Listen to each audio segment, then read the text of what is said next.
What's up, everybody? Knight's Edge here again. Got a pretty cool little review for you today of a pretty cool knife. This one was sent to me by Rick from Rick's Knives. Go check him out. He's got a pretty cool channel. Got a lot of good ones on there. Got a heck of a collection, and he was nice enough to share it with me. I'm going to take a look at some of these. And I think this is probably the first of Rick's knives that I'm reviewing. So definitely got to get through them and get them back to him. But it's definitely been a good time experiencing all those. So go check out Rick. This is the Manganas Steel Caimano, designed by Sharif. You see him every Wednesday evening, pretty much every Wednesday on Mattisfaction's live stream. He is pretty active in the community and pretty seems to be a pretty cool dude. So this one's designed by him. So without further ado, let's get into it. Let's go ahead and do what we normally do here, I guess, and go from the tip of the blade into the handle. You are looking at 8 3/4 inches, 4 inches tip of the blade to where the blade meets up with the handle right there. It's a hair over 4 inches, so definitely a full-size knife. And sharpened edge length, it is an American style tanto. You're looking at 1.5 on that secondary edge, and I'm gonna call that, let's see, all that 2 3/8 on that primary edge right there. And your overall sharpened edge length, if you measure it like that, just hair over 3.5 inches, almost 3 5/8. Nice little sharpening choil too there, by the way. Go ahead and get into the blade stock thickness here. Zero these things out. All right, blade stock thickness check. 150. Let's see. Make sure I'm at the thickest part of the spine. You got 145 thousandths there, and behind the edge does have a nice grind on it too. Kind of like a hollow grind, I believe. 23 thousandths on that primary edge. Smaller edge, what I call a secondary edge, 25 thousandths behind the edge. And your handle thickness on it, 533 thousandths, a little over 1/2 inch. So fairly thick, but for the size of it, I wouldn't call that extraordinarily thick or anything. It fits in hand pretty good. All right, let's see here. Got the paramilitary too. Probably move Rick over there a little bit. I put the paramilitary 2 up top whenever we do these. Usually I do anyway. Paramilitary 2 is a little larger.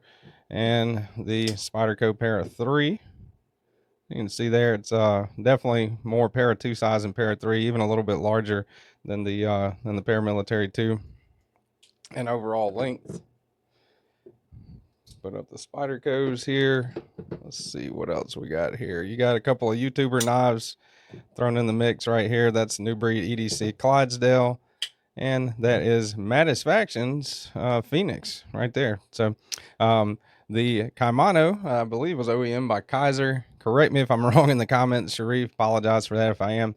Why is everything moved over?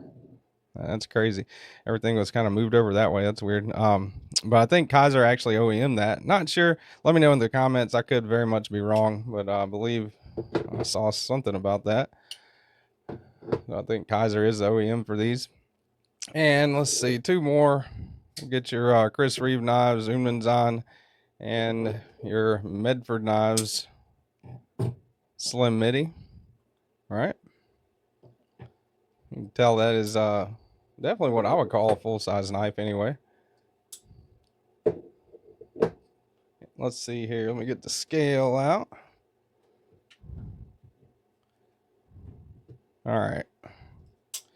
And I'm going to guess, if I had to guess, it's fairly heavy in hand. Not like the Beowulf or anything like that. But still fairly heavy. I would say, if I had to guess, probably about 5.5 ounces, maybe. Might be wrong about that, like I usually am. Oh, damn, 5.5, 5.5.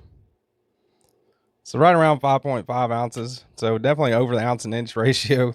For sure, this is not one that I would say to, you could carry it in like gym shorts or anything like that. But I mean, some regular jorts or cargo pants, whatever, blue jeans, stuff like that. I think it would be just fine to carry in those. Let's see. Let me get the flashlight here. Internal milling. One of the reasons why that's not really that light, right? So there's no internal milling really. to speak of. Would be cool if they had a little bit of it, but this is a frame lock with carbon fiber on the outside. Let me get, where is it? Come on, there we go. Whew. I'm all discombobulated today. That's some old, the old faded blue jeans there. See how she goes in the pocket. My experience carrying in the pocket, pretty nice. A nice milled titanium pocket clip right there, goes in and out. Not especially deep carry, right? So you still got a little bit sticking out. Would be nice if they hid the hardware on it, but it looks to me like you can mount it on this side as well. Looking at it from the inside, I don't see any other purpose. Those screws screw into the back spacers. So yeah, looks like you can take this off for right-handed carry, mount it on that side for lefty carry. So that's pretty cool. Put it right back in the picture up there. All right, let's get out the hardware checking stuff here. Now I'm hoping T8 all the way around, but not sure on that. So we got a T8 on here right now, and that is a T8 on the pivot, T8 on that body screw. So body screws are all T8. Check one more just to be sure. Yeah, T8 on all the body screws. T6 on the pocket clip screws. Not as big of a deal on the pocket clip screws, but definitely would prefer T8s all the way around. And T6 on the lock bar, on the screw that holds the over travel for the lock bar in there. So yeah, nice single-sided captive pivot. That's a good thing. Eliminates any turning, any kind of spinning, the need for 2 bits. So that's a good thing. Nice drop shut action on that. Once you clear the detent, the detent's a little late, I think, but no big deal, right? You clear that. Not quite a double clutch, what it's called, I believe, anyway, right? Whenever the flipper tab smashes your thumb in when you disengage the lock bar, but not too far away from it, right? So once you clear that detent, it's sitting right about there. So that's the amount of space that you have before you, that's the amount of time, I guess, you have to move your thumb out of the way. So no big deal. I have not done that yet with fidgeting around with this thing. So I don't think that's a big deal at all. The lockup, pretty solid on it. The centering, pretty good on it. As far as fit and finish, nice purple haze carbon fiber, I think is what this is called. Maybe not, but it's got to be close, right? Some type of purple carbon fiber inlays on here. Pretty nice titanium all the way around. Otherwise, titanium milled back spacer. That's really nice. I like the way that kind of larger milling patterns in that back spacer, and I always appreciate a back spacer too. That's a good thing. Couple of negatives, downsides, I guess, if I had to find any. Maybe you can kind of see the gap right there a little bit between the inlay and the titanium. Not a big deal at all, but it's just something that's visible. I wish they did T8s all the way around instead of T6s. That would be a good thing. A little bit of jimping right here, which makes it pretty perfect in that position that you have to be locked into to use the knife, right? So you're locked in with your index behind that curve right there, and also the flipper tab, kind of both of them serving as like a little finger guard whenever you're gripping it like that. So choke back, pretty much the position to go to for this. You can't really choke up.